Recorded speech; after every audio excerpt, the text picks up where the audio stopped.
नमस्कार। आप देख रहे हैं जनादेश एक्सप्रेस लाइव। आज हम आपके बीच एक ऐसी रिपोर्ट रखना चाहते हैं जिसकी तह तक जनादेश टीम ने पड़ताल की और उसको देखने के बाद लगेगा कि देश के ज्वलंत मुद्दों को दिखाने का साहस केवल टीम जनादेश में है।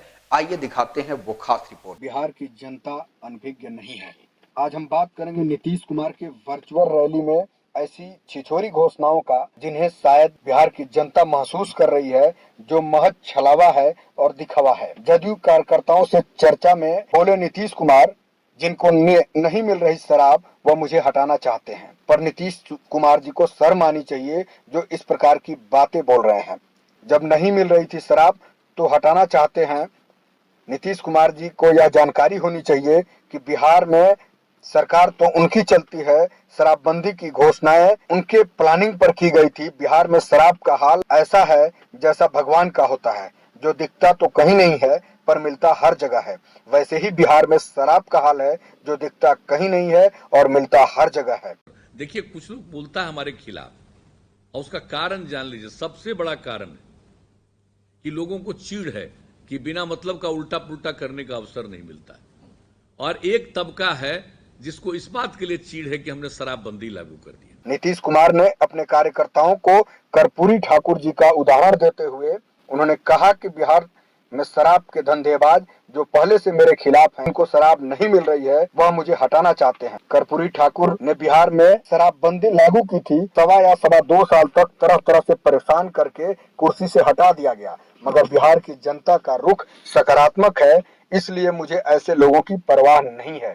मुख्यमंत्री गुरुवार को नालंदा, पटना, भोजपुर, बक्सर, कैमूर और रोहतास में कार्यकर्ताओं को वर्चुअल रैली के द्वारा संबोधित कर रहे थे। इस दौरान उन्होंने बिहार के विकास को नई ऊंचाई देने वाले एक बड़े एजेंडे का भी जिक्र किया। हमें अगली सरकार का मौका मिला, हम हर खेत में पानी पहुंचा देंगे। कृषि अर्थव्यवस्था पर आधारित बिहार में इसकी दरकार दशकों से रही है। नीतीश जी के इस संबोधन पर बड़ी विडंबना नजर आई और नीतीश जी को हम उन पुरानी योजनाओं की तरफ उनका ध्यान आकृष्ट कराने का प्रयास करेंगे जो उन्होंने पूर्व किया और पूरी तरह से विफल रहा। बढ़ चला बिहार शुरू किया गया था, उसका क्या हश्र हुआ, शायद नीतीश कुमार जी इसको भूल गए हैं। करोड़ों खर्च करने के बाद जिले के सभी पदाधिकारी को इस अभियान में शामिल कराकर आम जनता के कार्यों में रुकावट पैदा की गई और वह बढ़ चला बिहार अभियान सफल नहीं हो पाया। क्या नीतीश कुमार इसका जवाब बिहार की जनता को दे सकते हैं? अगर नहीं दे सकते हैं तो इस तरह की खोखला बयानबाजी करने का कोई औचित्य नहीं है। दूसरी योजना की तरफ नीतीश कुमार का ध्यान आकृष्ट कराना चाहते हैं। उन्होंने नल जल योजना की शुरुआत की थी और नल जल योजना धन भर योजना के रूप में परिवर्तित हो गई और सभी जिला के डीडीसी इस योजना से लाभान्वित हुए और अच्छी अच्छी बिल्डिंगें बना करके पूरी तरह से मौज ले रहे हैं। नीतीश कुमार के योजनाओं का लाभ ले रहे हैं और नीतीश कुमार बड़ी बेरुखी से अपने लोगों के द्वारा किए गए इस कृत्य पर बयानबाजी करते हुए नजर आ रहे हैं। नई घोषणाओं को करके जगह बनाने का प्रयास भी कर रहे हैं। जिस बिहार का मुखिया अपने 7 निश्चय योजनाओं को सफल नहीं कर सका, आने वाले समय में क्या उम्मीद की जा सकती है कि अब बिहार की जनता भली भांति जानती है। नीतीश कुमार के कुछ शर्मनाक योजनाओं के बारे में चर्चा करना चाहेंगे। कुमार की सबसे पहली योजना 7 निश्चय योजना पूरी तरह विफल रही। दूसरी योजना विशेष राज्य का दर्जा पूरी तरह से विफल रहा। उसके बाद बढ़ चला बिहार, जिसके नाम पे करोड़ों रुपए खर्च किए गए, वह भी पूरी तरह फ्लॉप रहा। उसके बाद हस्ताक्षर अभियान नीतीश कुमार ने चलाया, वह अभियान भी पूरी तरह से फ्लॉप रहा। चुनावी रैलियों में जो घोषणाएं की गई, शराब को बिहार से मुक्त कर दिया जाएगा, लेकिन बिहार में शराब मुक्त क्या होगा? हमारे बिहार के नौजवानों के रगों में शराब रूपी व्यवसाय को दौड़ाने के काम नीतीश कुमार जी ने किया है। वह बेरोजगार जिन्हें कोई रोजगार नहीं मिला तो वह सीमा से सटे अन्य प्रदेशों से शराब के व्यापार को अपना रोजगार बना लिए और हजारों लीटर शराब बरामद की जाती है बिहार के विभिन्न जिलों से, विभिन्न स्थानों से। और बरामद होने के बाद आधी शराब तो पुलिस वाले बेच देते हैं और आधी शराब को सरकारी खाना पूर्ति के लिए बुलडोजर चलवाकर नष्ट किया जाता है। क्या नीतीश कुमार जी को यह पता नहीं क्यों उनकी अपनी पुलिस बिहार में शराब बिकवा रही है?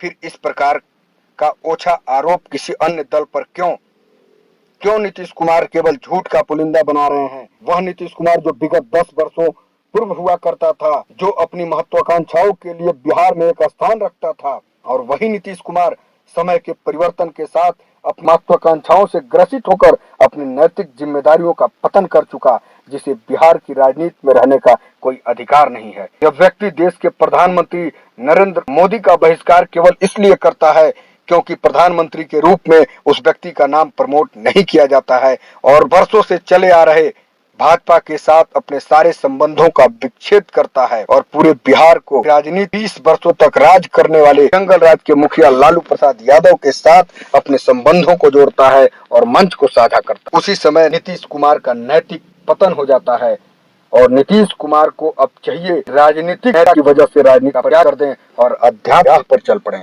बिहार की जनता यह जानती है कि नीतीश कुमार महत्वाकांक्षा के कारण हाथ मिलाने के लिए तैयार बैठे। जब नीतीश कुमार महत्वाकांक्षा के चलते भी हाथ मिलाने के लिए तैयार बैठे थे, जब लालू यादव के साथ गांठ हुई तो उस पुराने घर से वापस चले गए, तो फिर उस पुराने घर में वापस आने की क्या जरूरत थी। यह नीतीश कुमार के निजी स्वार्थ को दर्शाता है कि भाजपा को छोड़ के जाते हैं, जंगल राज के मुखिया के साथ संबंध बनाते हैं, पुनः भाजपा में आकर के बैठते हैं। क्या वजूद रह गया उनका? यह उनकी नई जिम्मेदारी बनती है कि इस जिम्मेदारियों का निर्वहन वह बखूबी करें। जो काम नीतीश कुमार ने किया, बिहार की धरती का कोई भी राजनेता नहीं किया होगा।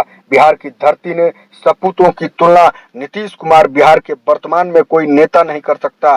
दूसरी तरफ नीतीश कुमार जी का एक और चेहरा आप सबके बीच रखने का प्रयास करेंगे। जिस बंदूकों बात चर्चा आप लोगों से करते हैं, कुमार जो जंगल राज में हुआ करता था, शायद उसी सुशासन काल में उससे भी बदतर कार्य हुए हैं, जिसके आरोपी आज भी मस्त हैं क्योंकि उन्हें पता है कि आका उन्हें बचा ले जाएंगे। बिहार के मुजफ्फरपुर की वह कलंक कथा जहां मासूम बच्चियों के साथ दरिंदगी की गई, दरिंदगी का मुख्य आरोपी ब्रजेश सिंह आज भी मस्त है। उसे पता है आज नहीं तो कल हम बाहर आ जाएंगे। आखिर इसमें लिप्त उन सफेद पोस्ट लोगों का नाम उजागर क्यों नहीं किया गया? ऐसे ही एक घटना सृजन घोटाला, बिहार के 2 नेताओं का नाम आया और इसकी लीपापोती कर दी गई। बिहार बीपीएससी घोटाला, जिसमें नेताओं और अधिकारियों का नाम आया। नीतीश कुमार के शासनकाल में इस प्रकार की कई लीपापोती की गई है, तो फिर नीतीश कुमार को दूसरों के ऊपर भ्रष्टाचारी होने का आरोप नहीं लगाना चाहिए। सूत्रों की माने तो नीतीश कुमार के दामन में भी दाग लगे हैं। एक ऐसा मामला जिसमें नीतीश कुमार भी कोर्ट में लंबित हैं। बिहार की धरती पर जन्म लेने के नाते कम से कम बिहार की राजनीतिक धरोहरों में से एक जयप्रकाश नारायण के संरक्षण में नीतीश कुमार ने राजनीतिक सीढ़ियों में कदम रखा था। शायद उनके सपने के बिहार को भी साकार कर गए होते तो आज बिहार की जनता उन्हें हाथों हाथ लेकर आजीवन चलने के लिए कटिबद्ध रहती। ऐसे लोगों को की नैतिक जिम्मेदारी बनती है कि जब आपके कर्म ठीक नहीं हो तो आप दूसरे के ऊपर आरोप नहीं लगा सकते।